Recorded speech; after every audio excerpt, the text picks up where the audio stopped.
So for some reason I felt like making a video about Corinthian helmets.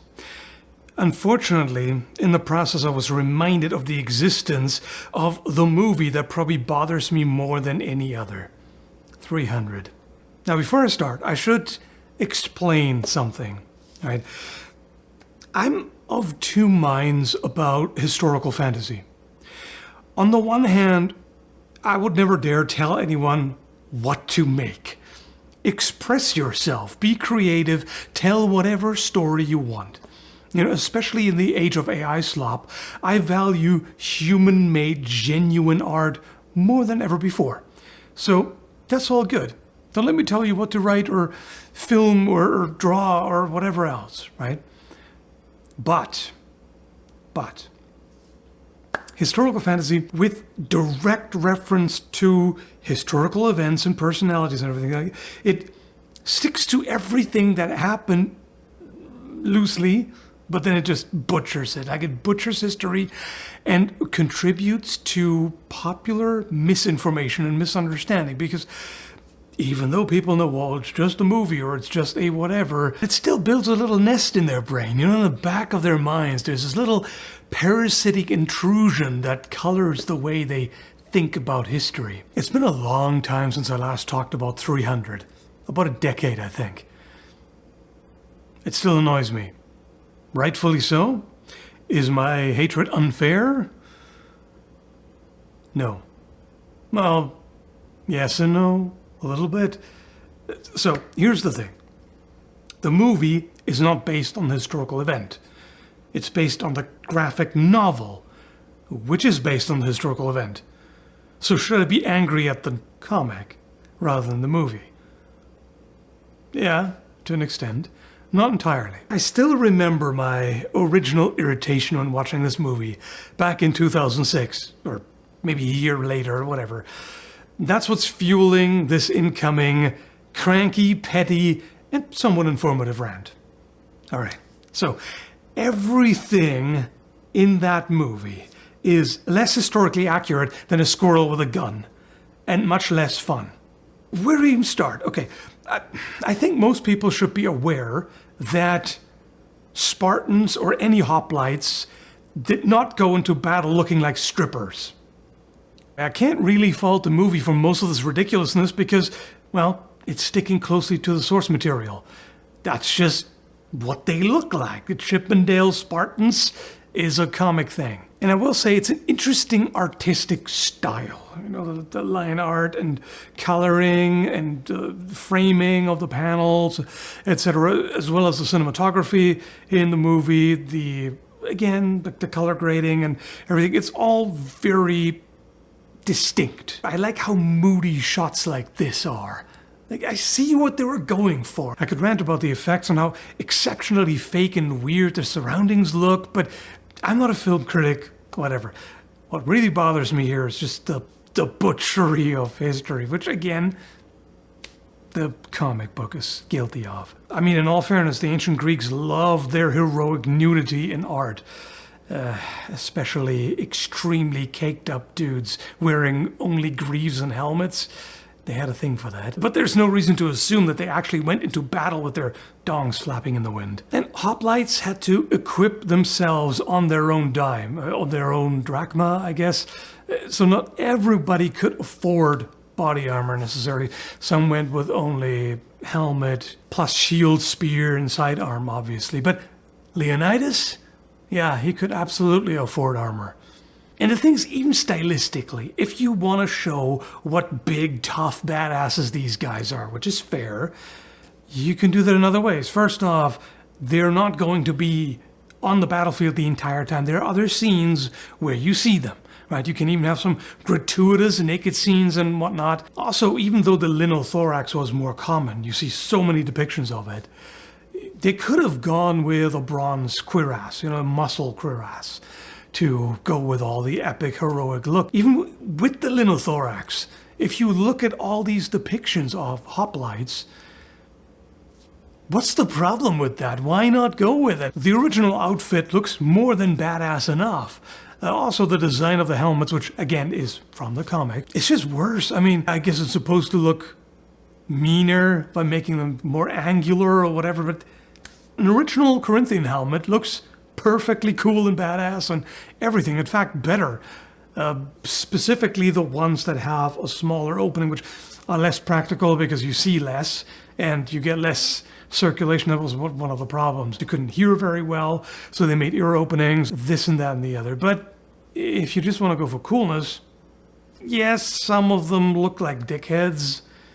Whether or not that's intentional, well, it probably is. It's the Greeks after all. I guess the point of these is they show more of the face so that you see the actors better, but you want to show less of the face to make warriors look more inhumane and hide signs of pain and all that. Again, to be fair, some Corinthian helmets had fairly large face openings, and even the statue that is believed to likely depict Leonidas himself is pretty much completely open.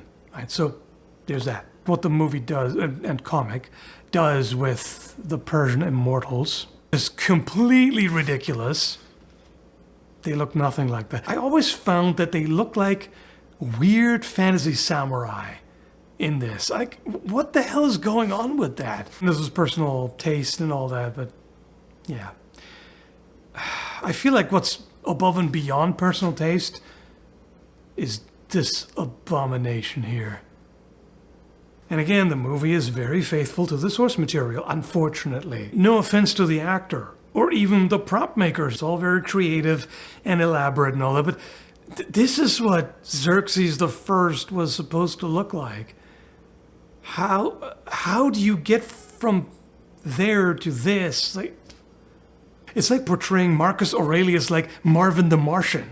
I mean, why even base it on a historical event and personalities if you're going to distort it so much that it makes the Flintstones look like a documentary? And then there's the bottomless pit. I mean, the well that Leonidas kicks the Persian messenger into. This looks like the owner of the world's largest drilling rig was like, you know what Mother Earth needs? A butthole. And then there is the fighting. And this is where, believe it or not, the movie is even worse than the comic, which is what stokes my righteous indignation, aka nerd rage, which isn't actually serious. It's just kind of fun to pretend it is sometimes. So, in the graphic novel, there's at least lip service being paid to how hoplites actually fought. You see them on formations. Not amazingly accurate formations by any means. There's definitely some artistic license, but they do, for the most part, stay in formation. Whereas in the movie, it just, yes, they do that, again, lip service. They do that at one point. They lock shields and everything. But then it all disintegrates and devolves into individual duels the way movie battles so often do. Just straight up one of the dumbest tropes in historical movies or even historical fantasy. Yeah, it's worse. Now, one thing in the graphic novel is atrocious. They formed this pseudo-testudo spiky ball. Like, I'm pretty much expecting them to just start rolling and play bowling with the Persian attackers. And yes, the spiky ball also makes an appearance in the movie, along with the most horribly fake-looking arrowheads I've seen in a very long time, maybe ever. The only thing I can think of that looks even more fake is the spear that the Creeper uses in Jeepers Creepers 3, I believe. Yeah. Although the shields and helmets in 300 are almost on that level. It almost looks like they were deliberately trying to make a statement regarding the whole over versus underhand debate that was raging for a while. Was that ever resolved? I haven't really kept up with that. Just look at how awkward it looks to hold the spear like this for it to actually go over the shield when you're holding the shield at appropriate height. Because don't forget, the hoplite shield or aspis was shaped in such a way it was the dome basically reached over the shoulder, and then the rim of the shield could kind of rest on the shoulder. So it was clearly designed to be held pretty high. But when you do that, it's really awkward to hold a spear like this as opposed to that way. So they're standing there in formation to block the choke point, obviously, which you have to do when you're facing such insanely superior numbers. By the way, if you didn't know, it wasn't just 300 Spartans. There were thousands of other Greeks there as well. They were still completely outnumbered. They fight in a phalanx, a weird one in this case, but yeah, tight formation. There's a lot of pushing, etc. Okay, so far so good. But then this happens. They just leave their position or battle stations, the way the graphic novel puts it for some reason. We're on a ship now, anyway. And yeah, it all disintegrates. Unit cohesion is lost. They're all running off on their own, fighting individual duels somehow. You know, particularly Leonidas himself. Suddenly there's a lot of space and he's not getting overwhelmed because the enemies politely fight him one at a time for whatever reason, so he can do his bullshit, his twirling, and so he has an opportunity to throw his spear away like a brainless buffoon. What's even happening here? Like, even within the logic, if you want to call it that, of the movie. What are you doing? What is going... Why is there so much empty space and so few Persian soldiers? This seems to be like a pocket dimension. There's hardly anyone here. Which is why they have time to do all this bullshit. And earlier on, the movie does show the insane numbers. Where did they all go? Did 99% of the army get lost somewhere like an Uber driver on the first day? It was like, oh, you mean that Thermopylae? Yeah, some of them fell down a cliff, but not over 100,000, right? And this super mutant does not show up in the graphic novel. Unless I overlooked the page, I don't know what on earth is happening. This is literally an orc. This is clearly not even planet Earth. I will say one thing. In these fight scenes, I appreciate that there's only moderate camera shake, right? It's pretty smooth, and it does not constantly cut. Like, you have to give the movie credit for that.